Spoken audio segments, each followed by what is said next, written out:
Welcome to Maharat's 10 Days of Torah. Today is day 1. My name is Aliza Sperling. I teach Gemara at the Beit Midrash program of Maharat and Yeshivat Chovevei Torah, and I direct Maharat's Halakha and Action program. One of the strange things that we eat on Pesach is the charoset. The rabbis try to figure out why we eat charoset in Gemara Pesachim, and one of the answers is to commemorate the tapuach. And Rashi tells us that this story is found in Sota. So I'm going to read for you the story, the Midrash in Sota. It's quite a fantastical tale. And then maybe we'll talk for a moment or two about what we can learn from it. Rav Avira taught, in the merit of the righteous women that were in that generation, the Jewish people were redeemed from Egypt. At the time when these women would go to the river to draw water, the Holy One, blessed be He, would materialize for them small fish that would enter into their pitchers, and they would therefore draw pitchers that were half filled with water and half filled with fish. The women would then come and place 2 pots on the fire, 1 pot of hot water for washing their husbands, and 1 pot of fish with which to feed them. They would take what they prepared for their husbands to the field where their husbands were working, and would bathe their husbands and anoint them with oil, and feed them the fish, and give them to drink, and then sleep with them in the fields. When these women would become pregnant as the result of what they did, they would come back to their homes, and when the time for them to give birth would arrive, they would go and give birth in the field under the tapuach tree.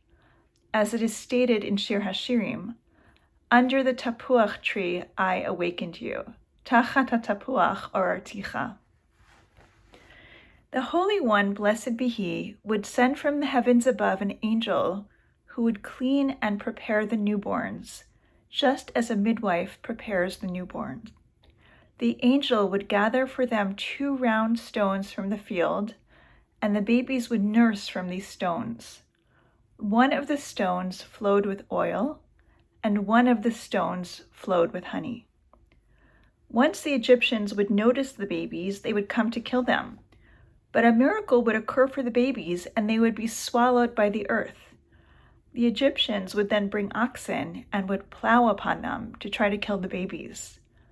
But after the Egyptians would leave, the babies would emerge and exit the ground like grass of the field. Once the babies grew, they would come like many flocks of sheep to their homes. And when the Holy One, blessed be He, revealed Himself at the Red Sea, these children recognized God first, as it is stated, Ze Eli ve'anvehu, this is my God, and I will glorify Him. In other words, they recognized Him from the previous time that God revealed God's self to them in their infancy, enabling them to say, this is my God.